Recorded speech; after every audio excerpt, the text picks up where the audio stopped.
Good evening, thank you for watching. Tonight we're going to be drinking an absolute legend of a whiskey. It's one of my all-time favorites.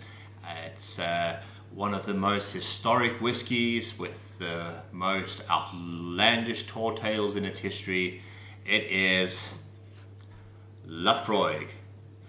Laphroaig, as you may know, if you're into whiskey, you will have heard of it, is from the Isle of Islay on the west coast of Scotland in the Hebrides. And it is characteristic, to say the least, of the Islay whiskies.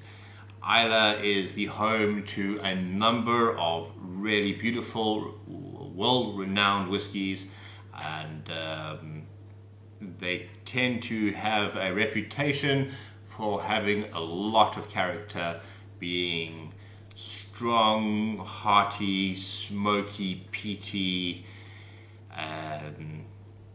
robust whiskies, and they are amazing, every single one of them. Now, when you think of Islay, two whiskies in particular probably are the most prominent from that island, and that is Laphroaig and Lagavulin. And personally, I bet for team Laphroaig. I think Lagavulin makes an outstanding whiskey, but most of their history, and including up to the drink that is renowned as Lagavulin 16-year-old now, was an attempt to copy this bad boy. There's so many stories, I can't go into them all. One of the founders of the distillery drowned in a vat of his own whiskey. This whiskey was the only whiskey able to be imported from Scotland to America during the Prohibition years, because they managed to convince customs officials that it was for medicinal purposes.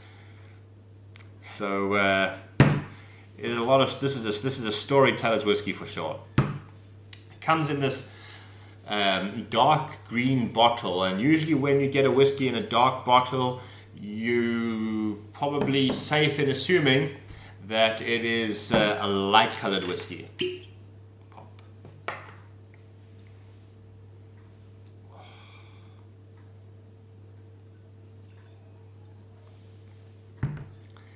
I bought this yesterday and I've already had a whole lot, because it's been a few months since I had some Laphroaig in the house. And it's been winter, and Laphroaig is a very wintry whiskey. Oh. Nothing else smells like this. Uncharitable people would say that it smells like TCP and iodine, and that it smells like it is designed to cure some kind of horrible disease.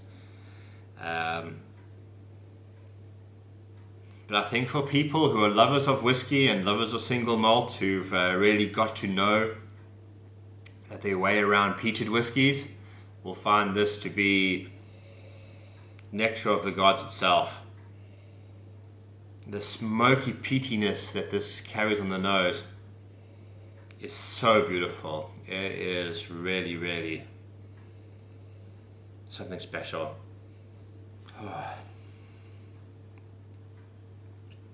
It's very earthy. You can smell the ground that it was dried with. You know, when they peat a whiskey, the smell comes from burning dried peat under the malting floor, and the smoke rises up through the malted barley and dries it out, and those the smoke enhances the flavor of the barley, and so when it goes into distillation, it carries that smoky flavor all the way through.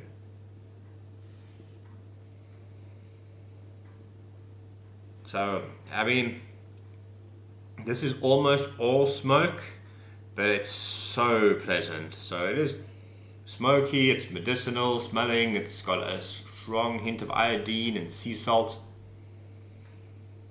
And those things don't actually sound good when you say them, but when you smell it, it's so powerful, and beautifully powerful too. I'm going to have a little sip.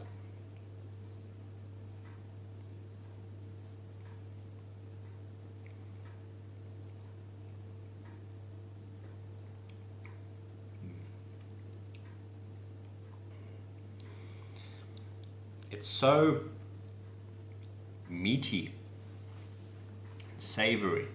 So a lot of the whiskies that I've reviewed so far have been sweet whiskies. They've mostly been Speysides or American whiskey, or in one case Japanese whiskey, and they tend to be sweet. They tend to have a lot of fruity notes, apples, pears, raisins, and vanilla. A lot of the sweetness comes from the American oak barrels. This is also finished in American, or aged entirely in American oak barrels, ex-bourbon. But although it has hints of sweetness, it's not a sweet whiskey. It's savory, meaty, a little bit of licorice in there, some iodine, salty. And the thing about these salty whiskies that is remarkable is they just make you want more. It's like a salty meal, I think. You know, more so than a sweet meal. You know, when you eat a big wedge of cheesecake, you kind of don't want any more cheesecake. But salty, savory things, you tend to be able to snack on crisps or tacos until they're all gone. And this is kind of like that. Not that it tastes like crisps or tacos, but it is very moreish. You just want to keep drinking it, which is good for them. I mean, it's great marketing, right? You can't stop drinking it.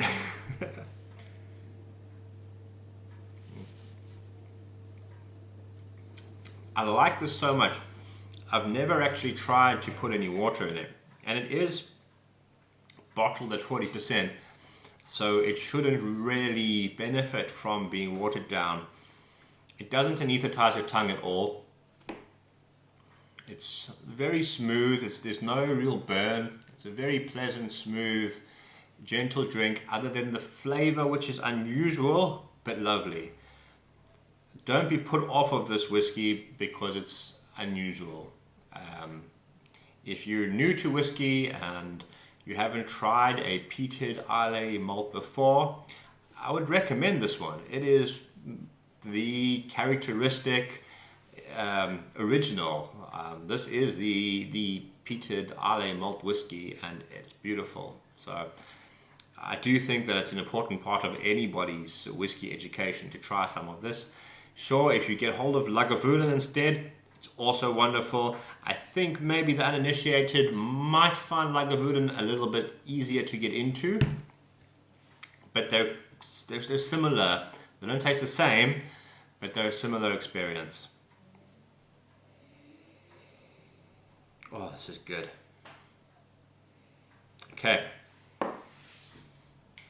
Sniff some coffee beans. Coffee beans are like a reset for your olfactory system.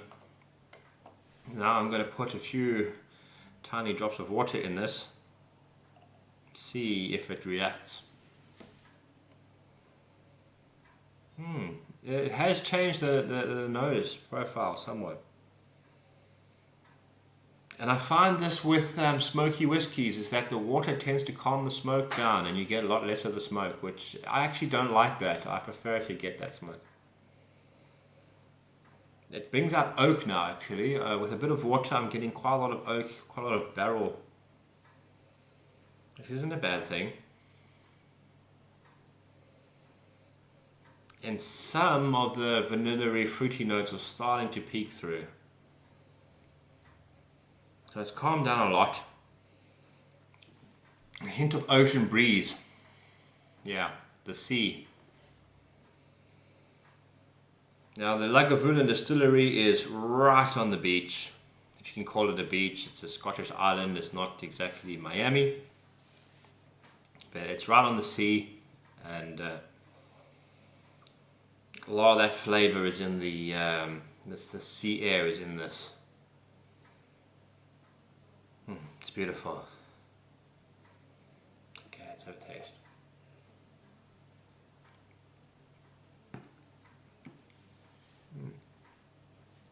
There's actually more pepperiness now. You would think that adding some water actually would water it down, but it's such a little bit of water that what it actually does is dissolve some of the water-soluble elements and free up some of the elements that may have been held in suspension within the alcohol and the oil.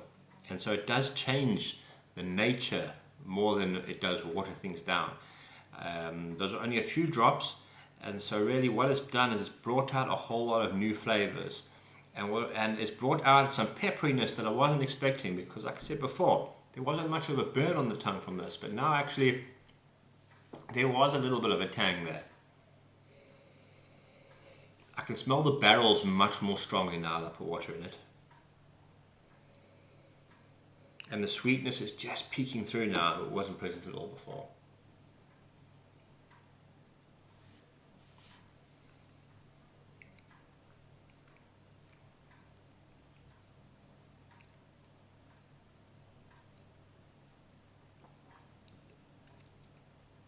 Nutty, a little bit of peanut kind of.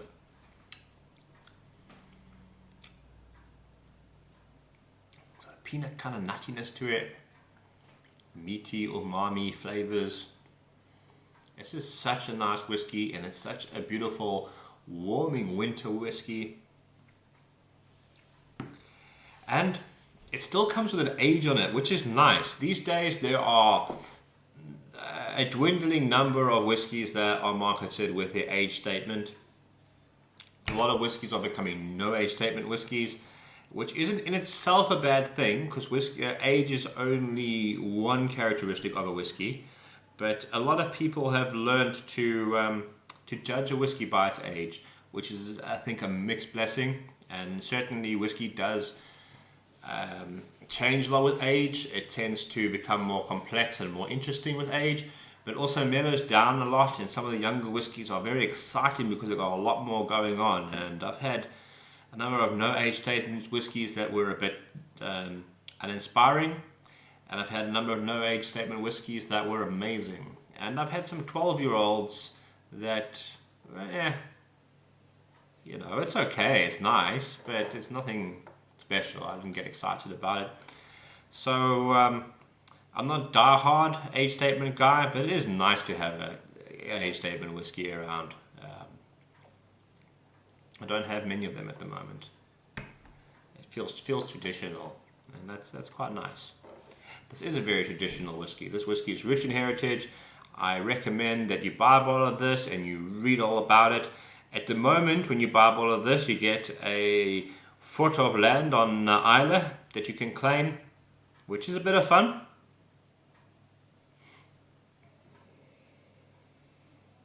It's really good. It was better on the nose without the water.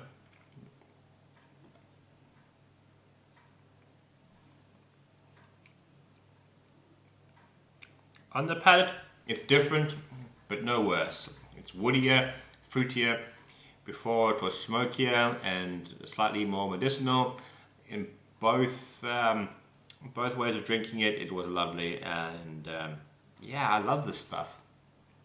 It's so characteristically Scottish, and you know, you can just imagine some fishermen out there on their boat going out catching some North Sea salmon and drinking a good dram of this back in their cabins when the rain's lashing outside. It's so romantic. This is such a romantic whiskey. Okay, thanks guys, I'm getting carried away. Have a great evening and drink lots of whiskey. Cheers.